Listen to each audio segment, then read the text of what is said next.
የሙስሊሞች ኡስታዞች ዛሬም በቅጥፈታቸው እንደቀጠሉ ነው።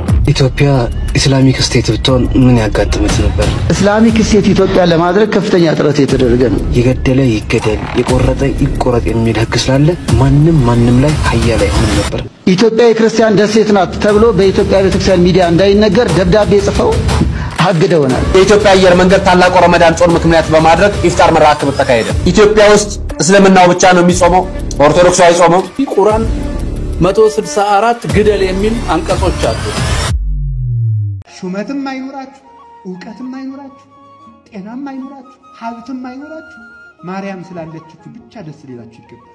እሷ ስላለችን ይበቃናል። ሰላም ጤና ይስጥልኝ ወደ ተከበራችሁ የኢኦቲ ሪአክት ሰዎች ደምጋችሁልኝ በድጋሚ በአዲስ ቪዲዮ ተመልሼ መጥቻለሁ። ዛሬ ከምናያችሁ ቪዲዮዎች ማለት እንግዲህ በመንግስት ላይ በኦርቶዶክሳውያን በኩል የቀረበ አንድ ቅሬታ አለ። እሱን የምንመለከት ነው የሚሆነው። እንደዚሁም ደግሞ ቅድስት ሀገራችን ኢትዮጵያ በሸሪዓ እንድትመራ እስራ ያለውን ስራ ዛሬ ማስመለከታችሁ ነው የሚሆነው። ሁላችሁም ቪዲዮ ላይክ ማድረጋችሁን እንዳትረሱ። ሁላችሁም በኮሜንት ላይ የገባችሁ በሊቢያ የታፈኑና የታሰሩ እየታረዱ የተጨፈጨፉ ለሚገኙ እህት ወንድሞቻችን ኤርትራውያንና ኢትዮጵያውያን ድምጻችሁን ማሰማታችሁን እንዳትረሱ።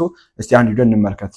ሁላችሁም በአለም ላይ የምትገኙ ኢትዮጵያና ውድ ኢትዮጵያኖች ዛሬ መጣ ነው የወንድሞቻችንን ስቃይና መከራ ለመቆም ነው ዛሬ እዚህ ጋር የተገኘ ነው። ሁላችንም እንደምትመለከቷቸው ሁላችንም እዚህ ጋር ያለነው በሊቢያ የመጣን ሰዎች ነን።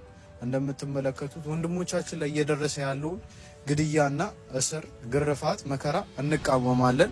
ወንድሞች ይቀጥላሉ። ሁላችንም ድምጽ እንሆናችሁ ነው። ያው እንግዲህ እንደሚናገረው ምናምን እኛ ሁላችንም በዚህ መንገድ ያለፍን ሰዎች ነን። እዛ ሊቢያ ላይ ያለው ግፍና መከራ እኛ ድምጽ ልናሰማቸው ይገባል እና ሁላችንም እዚህ ያለን ሰዎች እዛ ያሉበት መከራ በጣም እላፊ ስለሆነ እዚህ ያሉ ሰዎች እንድንተባበራቸው በፈጣሪ ስም ያው ጀለሶች እንዳወሩት ነው ያለውን ነገር። እኛ ማለት የምንፈልገው ደግሞ ትልልቅ ቲክቶከሮች እዚህ አቅራቢያችን ያላችሁ ምናምን ያው ትታወቃላችሁ። ለዚህ ቀን ካልሆናችሁ ለመቼም አትሆኑም ብለን ተስፋ እናደርጋለን እና በቻላችሁት መፖስት እንኳን ቢያቅታችሁ ሪፖስት በማድረግ እና ያልቻላችሁ ደግሞ በጸሎት ያለውን ነገር ብቻ እናስባቸው ነው። እኛ እዚህ ጋር መፖስታችን ጥቅም ኖሮ ሳይሆን ከጎናቸው እንደሆነን ለማስረዳት ያህል ነው። የቀረውን ፈጣሪ ያቅላቸዋል። አብሽሩ ያራዳ ልጆች ያልፋው እንደተናገሩት ነው እንዳያችሁት ነው። በጣም ያሉበት ቦታ በጣም አስከፊ ነው። በቃ ያሉበት ችግር የሌለ ነው። ሁላችንም እናውቃለን። በትንሹ ቢሆንም እዚህ ጋር እንዳለ ይደረደር ነው የመጣንበት መንገድ ነው። የሆነ ቢያንስ ትንሽ ቻሌንጅ አይተን መተናል እና ያለን ሌላ ነገር አልጠየቁንም። ብር አላሉንም፣ ምን አላሉንም። ያሉት ድምጹን ነው። ሁላችንም ባለን ስልክ ሪፖስት በማድረግም በመፖስት ምንም በማድረግ ቢያንስ ድምጽ እንሆናቸው ነው ያለው እና የቻላችሁትን ያልቻላችሁ ደግሞ በቃ በጸሎታችሁ አግዟቸው። ሁላችሁም በቃ በቻላችሁት አቅም ሪፖስት በማድረግ ምን በማድረግ ቢያንስ ድምጽ እንሆናቸው ላሉት በጣም አስከፊ ቦታ ላይ ነው ያሉት በጣም ከሚባለው ያው ያለውን ነገር ሁሉንም ነገር ወንድሞቼ ተናግረውታል። እኔ መጨመር የምፈልገው ደግሞ እዛ ላላችሁ ወንድሞቼ ሁላችሁም እዛ ኢትዮጵያውያን ኤርትራውያን ሁላችሁም ማለት ነው ባላችሁበት ምናምን ነገር አብሽር፣ ተስፋ አትቁረጡ፣ አትሸጠሩ ምናምን። ቤተሰቦቻችሁን ዛይሩ፣ ዱዓ ያረግን ነው። እናንተም ዱዓ አርጉ። ኢንሻአላህ ብዙ ነገር አልፋችሁ እዛ ጋር ደርሳችኋል። አሁን ያላችሁበትም ነገር ደግሞ አልፎ ነገ ያው በተሻለ ሁኔታ ላይ እንገናኛለን። ተስፋ አትቁረጡ ምናምን፣ አትሸጠሩብን ያራዳ ልጆች ባላችሁበትም ምናምን ኢንሻአላህ የተሻለ ነገር አለ። እነስማችሁ ነው እንግዲህ እህት ወንድሞቻችን ኢትዮጵያውያንና ኤርትራውያን በሊቢያ ላይ በጣም በትልቅ ስቃይ ውስጥ በሰዋቅ ውስጥ ነው የሚገኙትና ይሄ ድምጽ እንግዲህ በውጭ ሀገር የሚገኙ አንዳንድ ኢትዮጵያውያንና ኤርትራውያን ጨምሮ ድምጻቸውን እንግዲህ ሰልፍ ወጥቶ በሰላማዊ ሰልፍ እያሰሙ ይገኛሉ። እኛ ጋር ደግሞ ምንም በእኛ በኩል የሰማ ስላልሆነ ቢያንስ በሚዲያ ይሄን ነገር እናራግበውና ይሄ ነገር ትላልቅ መንግስታት ጋር ደርሶ የሚመለከተው ጋር ደርሶ እነዚህ ወንድሞቻችን ፍትህ እንዲያገኙ እንዲፈቱልን በሰላም ይለቁልን ምንችለን ሁላ እናደርግ ማለት ፈልጋለሁ። በመችሉት ቋንቋ በሄዳችሁበት ቪዲዮ ኮሜንት ሁሉ በተለይ የመንግስት አካላት ይመለከታሉ ቪዲዮ በሙሉ ላይ ይሄን ነገር ኮሜንት ያደርጋችሁ ድምጻችሁን እንድታሰሙ ስል በእግዚአብሔር ስም ጠይቃችሁ። ከዚህ የበለጠ ግን በጸሎት እናግዛቸው። ሁላችንም በጸሎት እናግዛቸው። ጧት እንግዲህ በማየት ሁኔታ ላይ እንደሚገኘው ቪዲዮ ሳይቼ ነበር። እሱ ቪዲዮ ገብታችሁ ማየት ይቻላልችሁ። ወደ መጣንበት ጉዳይ ስንመለስ እስቲ አንድ ቪዲዮ ላሳያችሁ። ከዛም እናንተም እንግዲህ ሐሳባችሁን አስቀምጡልን። እስልምና በጣም ታላቅ ቤተ እምነት ነው። በውስጡ በጣም ብዙ ሚሊዮን ህዝቦች ይከተሉታል። የራሳቸው ህግና ስርዓት አላቸው። ቤተ እምነታቸውን ዲፌንድ የሚያደርጉበት መጽሐፍ አላቸው። ይህ መጽሐፍ ካላቸው ለሚጠየቁት ጥያቄ መልስ መስጠት የሚችሉ ሰዎች መጥተው መልስ መስጠት ሳይችሉ ቢቀሩ ግን በሰዎች ላይ የሞት አዋጅ የሚያውጁ ከሆነ ቤተ እምነት ከልጅነት ጀምሮ ስለ ግድያ ፕሮግራም ነው ሲያስተምር የነበረው። እስልምና ከስጋ ወጥቶ በነፍስ ማሰብ መጀመር አለበት። የሰው ልጅ ይገደል ብለ ኦፊሻሊ ወጣ ቪዲዮ መስራት የለብህም። ይሄ ወንጀል ነው በጣም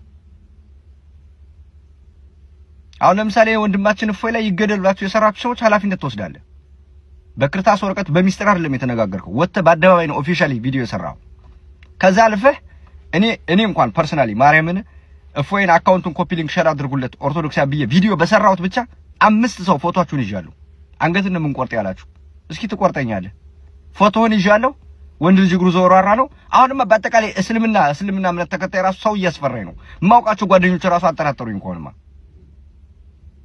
እንዴ በጣም ይደብራል እንዴ አንተ ሰው ይገደል ምናምን ትላለህ እንዴ ምን አይነት ሜንታሊቲ ነው የተጣመር ቆረው እንዴት ከሰውነት ብትወጣ ነው እንዴ ለተጠየቀው ጥያቄ እኮ የምታምነው ነገር ነው የምትመልሰው እኮ ለምሳሌ እኔ በድንጋይ አምናለሁ ታዲያ ምን ታመጣለህ የኔ እምነት ይሄ ነው ካልከኝ እኮ ኦኬ ብዬ ነው ዝም ብለው በተቀር ግን መተህ እገላለሁ አትለኝም ለምን እንዴ አንዴት ሀገር አለችን በሰላም አብረን እንኑር በድንጋይ ማምለክ ትችላለህ እኮ ግን ቤተ እምነቴን ዲፌንድ አደርጋለሁ ካልክ አንተ የጠየቀው ጥያቄ ተመልሶልህ እኔ ደግሞ ስጠይቅህ የምታምነው መልሰህ መውጣት እንጂ መልስ አጥተህ ግን ዝም ብለህ በተፍጨረጨር ቁጥር እገልሃለሁ ማለት አትችልም መሞትም አለ ብዬ ነው አሁን ለምሳሌ እናንተ 5 ሰዎች ፎቶአችሁ አለኝ ወንድ ልጅ እግሩ ዘወራራ ነው ቀድሜ ካያችሁ እርግጠኛ ሆኜ ነው የምነግራችሁ እኔ አልሞትም ዝም ብዬ ራሴን ግን እከላከላለሁ እንዴ በጣም ይደብራል ቤተ እምነቱ ራሱ ታላቅ ቤተ እምነት ነው እኮ እንዲኛ ኦርቶዶክሳውያን ደግሞ ጥያቄ እንጠይቃለን ከእሳት እንድናወጣ ነው ቤተክርስቲያናችን የሳለችን እንዴ በጣም ጉድ እኮ አስቡበት ሰውን ዝም ብላችሁ በአደባባይ ወጣችሁ ይገደል ምናምን አበሉ ወይ አለመወያየት ነው ቀጠሮ አለመያዝ ነው አንዲው እንዴ ከባድ እኮ በትክክል ወንድማችን እግዚአብሔር ይስጥልን ትልቅ መልእክት ነውና የሆነ ጥያቄ ስትጠየቁ መልስ ይመለስላችሁ እናንተ ነካችሁ ስነካችሁ እንግደላችሁ እንፍጫችሁ የምትሉ ሰዎች ልክ አይደላችሁ የኢትዮጵያ እስላሞች መልካም የሆኑት የሚመስለኝ እኔ ቁርአንን እንደወረደ ስለማይተረጉሙ እንጂ ቁርአን 164 ግደል የሚል አንቀጾች አሉት ሐዲሱ ውስጥ ብትሄድ ዓለም ሁሉ ለአላህ እስኪሆን ተጋደላቸው ነው ማይኖሪቲ ስለሆኑ ሰላማዊ የሚሆኑ አሉ ቁርአን ስላላወቁ ሰላማዊ የሚሆኑ አሉ አይምሮአቸውና ሰባዊነታቸውን ተጠቅመው ቁርአን ውስጥ ያለውን ሰይጣናዊ ነገር ሪጀክት አድርገው ከሰው ጋር የሚኖሩ አሉ ቲዮሎጂውን ከተከተሉ ግን ሰውን አለማጥፋት አይችሉም በቃ አይችሉም በምንም መልኩ አይችሉም ሰውን ሳያጠፉ መኖር እኔ እንዳው ማመሰግናቸው አንዳንድ ጊዜ ይሄንን ሰይጣናዊ መጽሐፍ እያጠኑ ሰው ሳይነኩ መኖራቸው ነው የሚገርመኝ እንቅልፍ እኮ የሚያሳጣ መጽሐፍ ነው በየአንቀጹ እኮ አጥፋ አላህ ያልተቀበለው ሰው ሁሉ በየሰዓቱ ነው የሚረግሙን እኮ ተሰብስበው ሐዲሱን ብታዩት በየሰዓቱ ክርስቲያኖችን አጥፋቸው እንዳው መጨረሻ በምጽአት ዘመን አልማህዲ የሚባል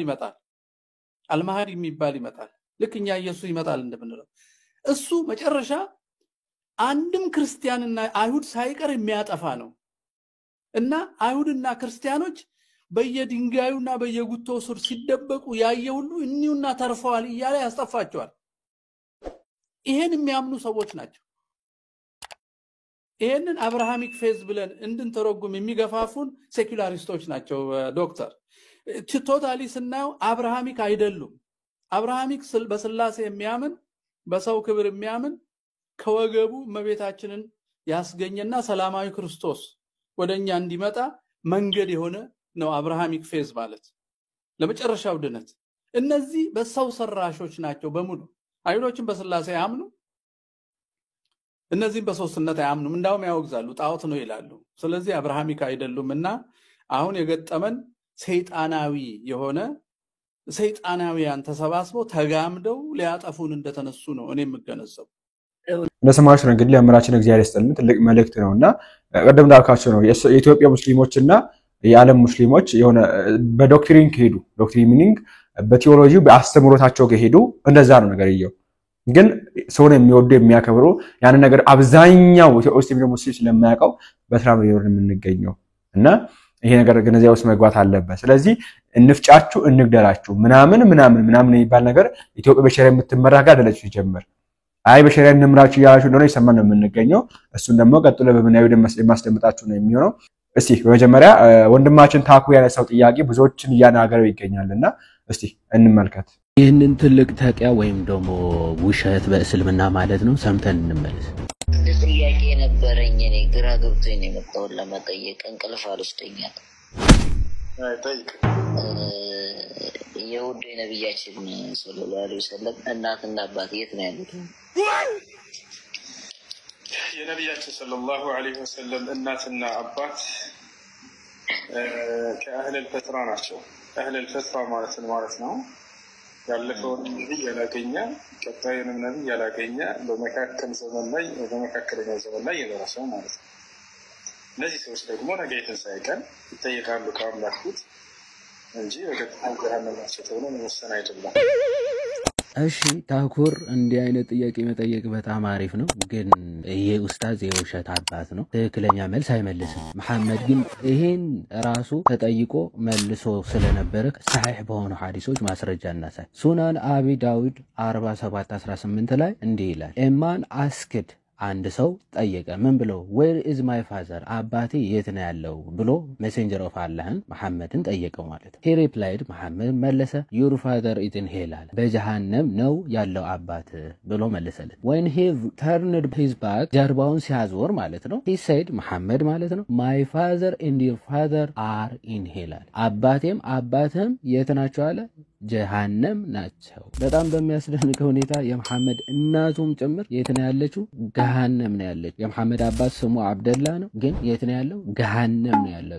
የአላህ ባሪያ ነው፣ ገሃነም ነው ያለው። እናቱም ጭምር አሚና ገሃነም ነው ያለችው። እሱም ራሱ መሐመድ ምን ብሎ ተናግሯል? ሰሒህ ሙስሊም 976 ቢ ላይ እንዲህ ይላል the apostle of Allah የአላህ መልእክተኛ visited the grave of his mother and he wept ይላል። የእናቱ መቃብር አይቶ አለቀሰ ይልና I sought permission from my Lord to beg forgiveness for her ጌታዬን ምን ብዬ ጠየቅኩት አለ ይቅርታን እንዲያደርግላት ለመንኩት አለ። ከዛ በኋላ but it was not granted to me ግን አይቻልም አልፈቀደልኝም and I sought permission to visit her grave አለ። ከዛ በኋላ ደግሞ መቃብሯን እንድጎበኝ ጠየቅኩት አለ then it was granted to me እንድጎበኝ ፈቀደልኝ ማለት so visit the grave አለ። ከዛ በኋላ መቃብሯን ጎበኘው ይላል። ለዛ ነው ሲያለቅስ የነበረው መሐመድ ማለት ነው። so ሁለቱም የት ነው ያለው? ገሃነም ነው ያሉት። ይቅርታ ጠይቆ ራሱ ይቅር አልልልህም ተብሎ ተመልሶለታል። ኢስላም ኪውኤ የፈትዋ ዌብሳይት ነው። እዛ ደግሞ ተጠይቀው ይሄ ራሱ ተጠይቀው በሚገባ አብራርተው መልሰውታል። ኢማም አልነዋዊ የተናገረው እንዲህ ብሎ ጽፈውታል። ምን ይላል? ይህንን ሐዲስ ሲያብራሩ ማለት ነው አሁን ያነበብነው ሐዲስ አባቴም አባትም በገሃነም ነው ያሉት የሚለውን አልነዋዊ ሲያብራራ ምን this shows that whoever dies in a state of ኩፍር will be in hell ይላል። ይህ የሚያሳየን በኩፍር የሞተ ማንኛውም ሰው ሄል ውስጥ ወይም ጀሃነም ውስጥ እንደሚኖር ማሳያ ነው አለ። it also shows that whosoever died during the fitra ወይም ደግሞ the interval between the prophethood of Isa and that of Muhammad and was the follower of the way of the Arabs at that time which was idol worship will also be among the peoples of the hell አዎ አህለል ፊጥራ ነው ወይም ደግሞ በኢሳና በመሐመድ ዘመን ያሉ ተብለው ታመናሉ። ግን አይዶል ወርሺፐር ወይ ጣዖት አምላኪዎች ከሆኑ ግን የት ነው ስፍራቸው ነው? ያው ሲኦል ነው ስፍራቸው። ቀጥሎ ዛው አዋን አልማውቡዲ ምን ብሎ ይገልጻል? but he did not give me permission የሚለው ቅር እንዲላት ጸለይኩኝ ግን አልፈቀደልኝም የሚለው ምንድነው የሚያሳየው የሚለው ሲያብራራ እንዲህ አለ because she was a kafir ወይም ደግሞ a disbeliever እናቱ ካፊር ስለነበረች በቃ አይ ኖ ይቅርታ ብትጠይቅም አይማርልህም ብሎ ሲመልስለት and it is not permissible to pray for forgiveness of the kafir ለካፊር ይቅርታ መጠየቅ እንደማይገባ ማሳያ ነው ብሎ አልነዋዊና አዋን አልማውዲ ሲያብራሩት እንመለከታለን። without lie islam die ወንድማችን እንግዲህ እግዚአብሔር ይስጥልን ቃሉን ያሰማልን። ይሄ ነው እውነታው። እንግዲህ በነገራችን ላይ ወንድማችን ኡሱ እንግዲህ ማለትም ለወንድማችን ታኩር መልስ የመለሰው ልጅ አብዛኛው ሙስሊሞች ጀምራ አይቀበሉም። ካወቃችሁ ሜቢ የመታውት አውታላችሁና ከሷ ሐሳብ ጋር አብዛኛው እዚህ በቴዎሎጂ ደረጃ ያሉት ሙስሊሞች አይገናኙም፣ ይቃርናሉና ራሱ ወንድማችን ኡፎ ይሄ ነገር አጋልጦ ነበር። ከነሱ ጋር እንደሚጋጭ ትምህርቱ አጋልጦ ነበር። ላሰማችሁ እስቲ። ባቢሎን ክፍል 2 የሙስሊሞች ኡስታዞች ዳሬም በቅጥፈታቸው እንደቀጠሉ ነው። መረጃዎች ስለተገለጡባቸው በውሸት እስልምና ሊታደጉት ይመስላል። አድምጡት እስቲ። ለዚያ ከእናንተ ከሴቶች ሀይድን ከማየት ተስፋ የቆረጡ ሴቶች ማለት ያ ሀይድ ማየት ያቋረጡ ሴቶች የዒዳ ጊዜያቸው ምን ያክል ነው? 3 አሽሁር 3 ወር ነው አለ አላህ። ወላሂ ለም የሒድና አለ። እነዚያ ደግሞ ሀይድን ያላዩም እንደዚያው አለ። አሁን እዚህ ጋር ይሄንን በምን ይተረጉማሉ? በራሳቸው ህፃን ልጅ የሆነችን ሴት አግብቶ ሀይድ ሳታይ ብትፈታ ለማለት ነው ይላሉ። የቱ ጋር ነው ህፃን የሚለው ቃሉ ላይ አሳየን። የለም።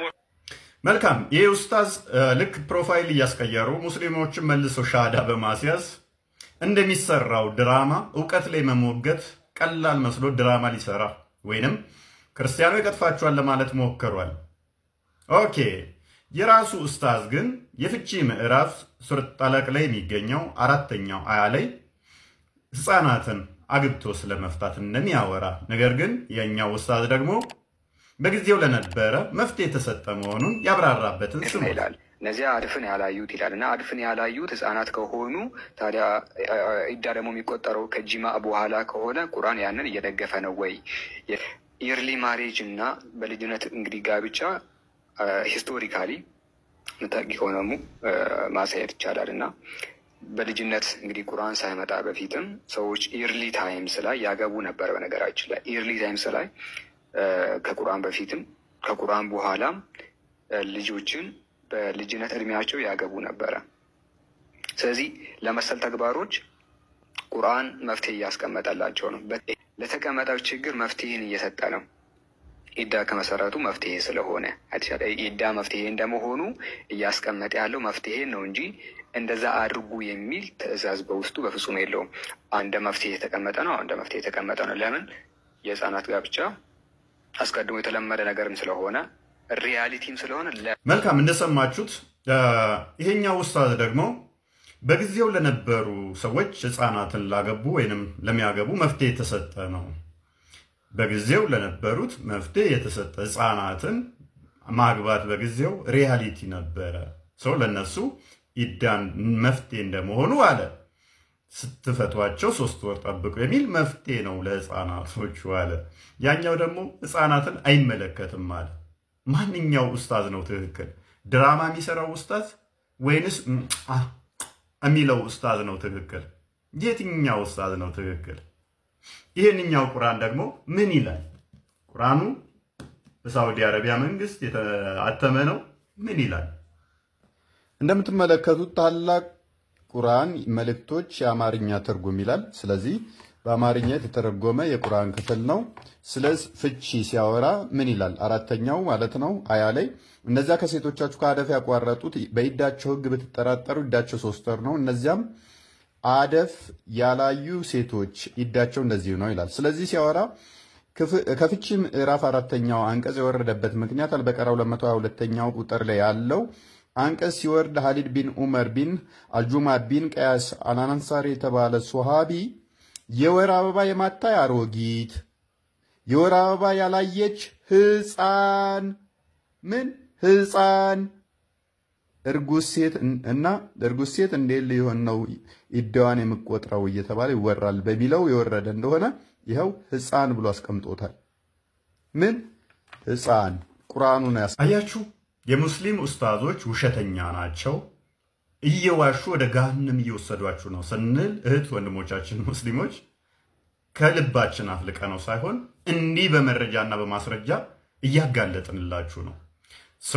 ቆም ብላችሁ አሁን ማሰብ ያለባችሁ ይመስለኛል።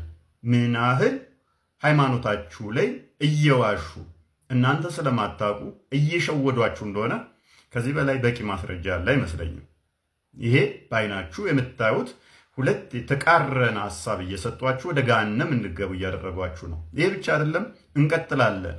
እጅግ ብዙ እርስ በርሳቸው የሚጋጩበትን እያወጣን ምን ያህል እንደሚቀጥፉ የምናጋልጥ ይሆናል። ክርስቲያኖች ይህንን ሼር በማድረግ በዙሪያችሁ ላሉትም ደግሞ ኡስታዞቻቸው ውሸተኛ እንደሆኑ ቀጣፊ እንደሆኑ ዳውንሎድ በማድረግ አሳዩአቸው።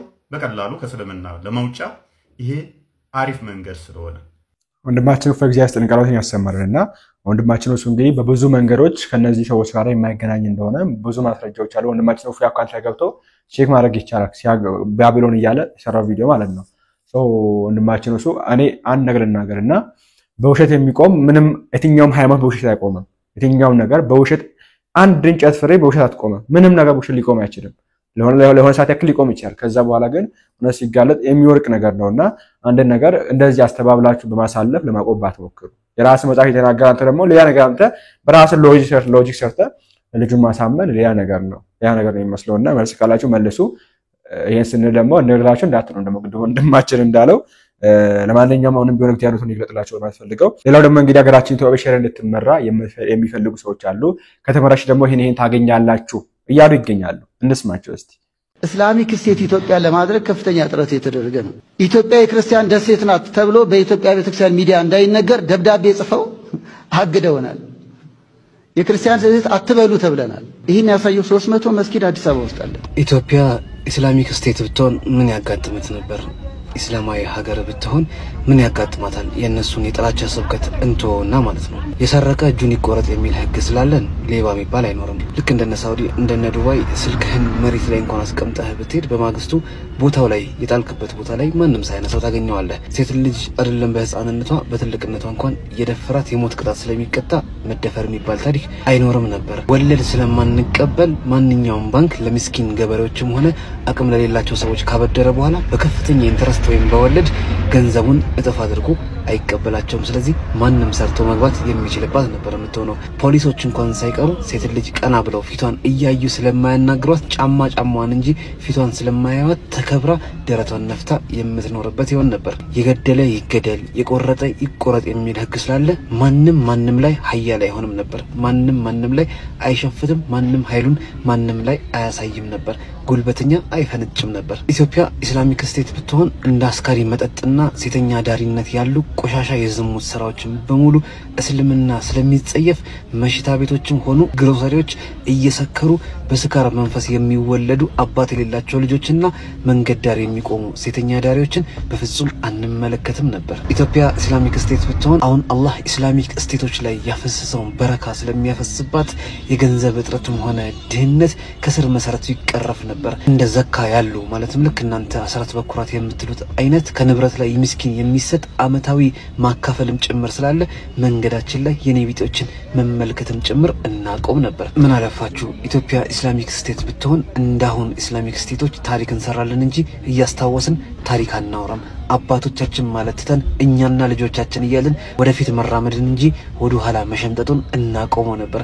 የኋላ ታሪክ ብቻ እያነሳን ነበርንኮ ማለት እያቆምን ነንኮ እንሆናለን ጭምር እያልን ወደፊት ማሰብ ወደፊት ማለም እንችል ነበር። በሸሪዓ ፍርድ ቤት እንተዳደር ስለነበር ፍትሃችንም ሆነ ፍርዳችን ቀጥ ያለ ከተበዳይ ጎን የቆመ ይሆን ነበር። ሀገሪቱ ኢስላሚክ ስቴት የመሆን ምኞትና ጉጉት እንጂ እጣፋንታ አላት ብለን አናስብምና አጎል ጥላቻችሁን ትታችሁ በሆነች ብላችሁ መመኘታችሁን ብቻ ቀጥሉ። ሰላም አለይኩም።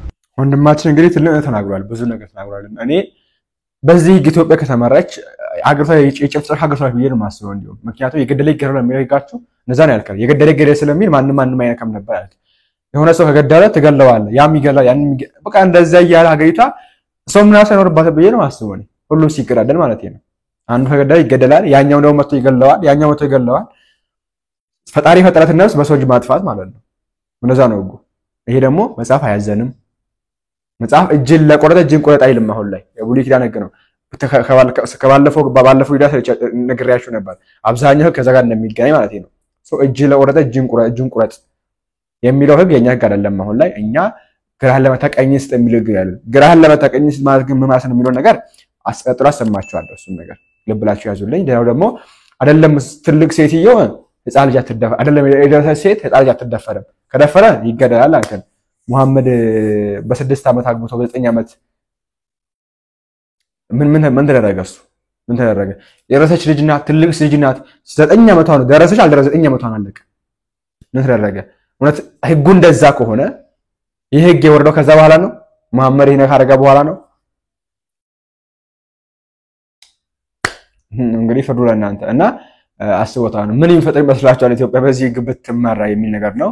አንተም እንዳልከው እንግዲህ ቅዠት ነው እንጂ ሊሆን የማይችል ነገር ነው ብለሃል። እግዚአብሔር ይመስገን። አይሆንም፣ በምንም የማይሆን ነገር ነው። ኢትዮጵያ ውስጥ ቤተክርስቲያን እያለች የማይሆን ነገር ነው። ለዚህ ነው ቤተክርስቲያንን ማጥፋት የሚፈለግበት አንዱ ዋናው ምክንያት ይሄ ነው። እና ቅድም ያልኳችሁ ደግሞ ላሰማችሁ።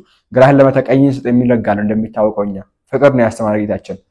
ለጠላት ጸልይለት ነው ለሚጥሉ ጸልይላቸው ያስተማረና እስኪ ላሰማችሁ አጠቃላይ ሙስሊም ካሁን በኋላ የመልስ መስጠት መቻል አለበት መግደል አለበት አንገቱን መቆረጥ አለበት ጨርግልነት አንገቱን ልትነሳ ይገባል ቤተክርስቲያኑን ታቦቱን ልታጋጅለት ይገባል ለምሳሌ እንስጥ የተባለው ለክርስቶሳዊ ቤተሰብ ነው ቴዎሎጂያቸው አንድ አይነት ሆኖ ሰው መግደልን ኖር መሆናቸውን ለሚያውቁት መግደል ስራቸው የሆነው ግን ገና እጅ ሳያነሱ እጃቸውን መቆረጥና እውነትን በምድር ላይ መልሳ እንድታበራ መስራት ኦርቶዶክሳዊ ሰይፍ ነው ለዚህ ነው ቆስጠንጢኖስም የተዋጉ ለዚህ ነው ቅዱስ ሚካኤል ተገልጾ ለመርቆሬዎስ ሰይፍ የሰጠው ይሄ እንግዲህ ሁለት ትምህርታችን ትርጓሜያችን ይሄ ነው እና ግራህን ለመተቀኝ ይባላል የሚል ህግ አላቸው ብለክ መተግራን ስትገላችን ስታጮል ቀኛችንን አንመልስልህም ላንተ ለምን ቴዎሎጂያችን አንድ አይደለም ካንተና ከኔ ጋር አይገናኝም አስተምሮታችን አንተ ያለክ ግራህን ከበታ ቆርጣ ጣለው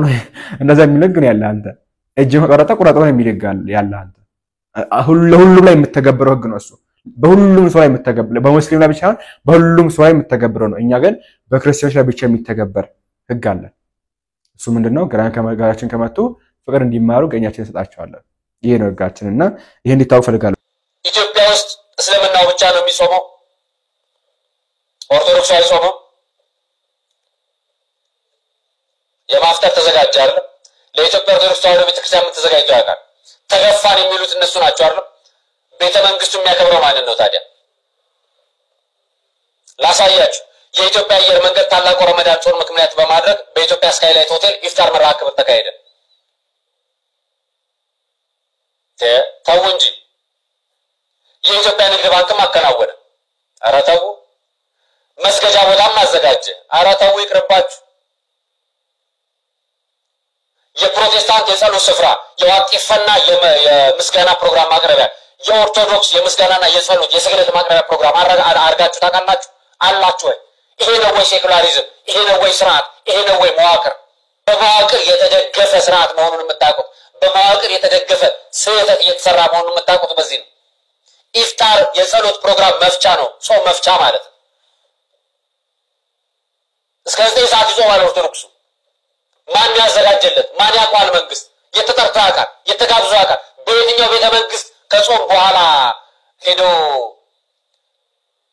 እንዲህ አይነት ፕሮግራም ሲያከናውን አይታችሁ ታውቃላችሁ የትኛው ንግድ ባንክ ነው ለኢትዮጵያ ኦርቶዶክስ ተዋሕዶ ቤተክርስቲያን ከጾም በኋላ ፕሮግራም ሲያዘጋጅ አይታችሁ የምታውቁት የትኛው አየር መንገድ ነው ከጾም በኋላ በስካይላይት ሆቴል በሸራተን ሆቴል ፕሮግራም ሲያዘጋጅ ያያችሁት እኔ ከተወለድኩ ጀምሮ ይሄን ፕሮግራም አይቻላል ከተወለድኩ ጊዜ ጀምሮ አብዛኛው ኢትዮጵያዊ ኦርቶዶክሳዊ ይሄን ፕሮግራም በመንግስት መዋቅር ውስጥ በዚህ መልኩ አይቶ ታያቅ ተበደልን ተገፍተናል በሚባልበት ስርዓት ውስጥ ፕሮቴስታንቱ ኢትዮጵያ ኦርቶዶክስ ተዋሕዶ ቤተክርስቲያን የግል ንብረቷ ማለት ካርቷ የሆነው ንብረትነቷ በእጇ የተያዘው ካርቷን በስርዓቷ መስቀል አደባባይ ባደሰችበት ስፍራ ላይ የምስጋናና የጸሎት ፕሮግራም ልታደርግ ፈልጋ የጃንደረባው ትውልድ ደብዳቤ ጠይቆ በራሷ ቦታ ላይ የማዘጋጀት ስልጣን ተከልክላ ሌላው ግን እንዲያዘጋጅ ታያላችሁ ይሄንን ነው ህጋዊ ያለው ነው የምንላችሁ ይሄን ነው ህገወጥ ስርዓት የምንላችሁ ስርዓቱ ህገወጥ የሚሆነው ስህተቱን ትክክል አድርገን ነው እየሄድን ያለነው ሴኩላሪዝም በሚል ሽፋን ስም የሃይማኖት ተቋማት ጉባኤ በሚል ሽፋን ስም ነው እነዚህ ናቸው ስህተቶች ተመልከቷቸው ፎቶዎች ላሳያችሁ ነው ያመጣሁላችሁ ዛሬ አንዴ በንግድ ባንክ አንዴ በአየር መንገድ አንዴ በቤተ መንግስት አንዴ በከንቲባ ጽሕፈት ቤት ሲከናወን ታውቃላችሁ አይደል በተለያየ ጊዜ ለየትኛው የኢትዮጵያ ኦርቶዶክስ ተዋሕዶ እምነት ጸሎት ፕሮግራምና የጾም ስርዓት ነው እንዲህ አይነት ፕሮግራም ሲዘጋጅ አይታችሁ የምታውቁት